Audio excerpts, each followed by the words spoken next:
বিজেপির আদি, তৎকাল, নব, সদ্য, কে এলাকা দখল করবে, কে কার কাছ থেকে তোলা তুলবে, কে মিষ্টির দোকানে যাবে, কে অমুকের দোকানে যাবে, নানা ধরনের খবর আসছে। এতটাই খবর আসছে যে নেতাদের বিবৃতি দিতে হচ্ছে।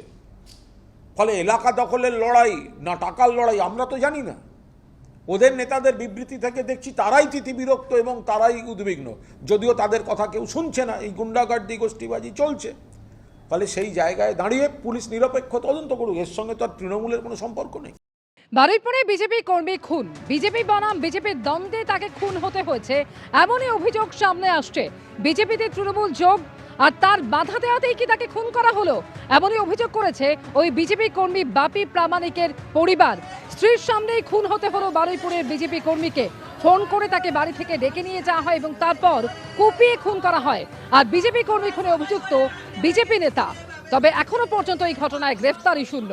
দীর্ঘদিন ধরে বিজেপির সক্রিয় কর্মী ছিলেন এই বাপি প্রামাণিক। বিজেপি করায় 18 বছর থাকতে হয়েছিল ঘরছাড়া।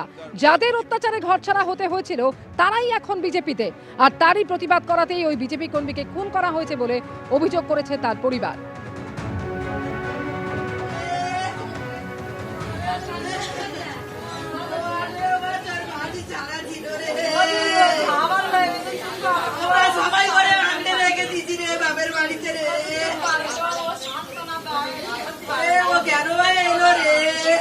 ও আজকে 3 মাস এলো, আর এই 3 মাসের মধ্যে আবার আজকে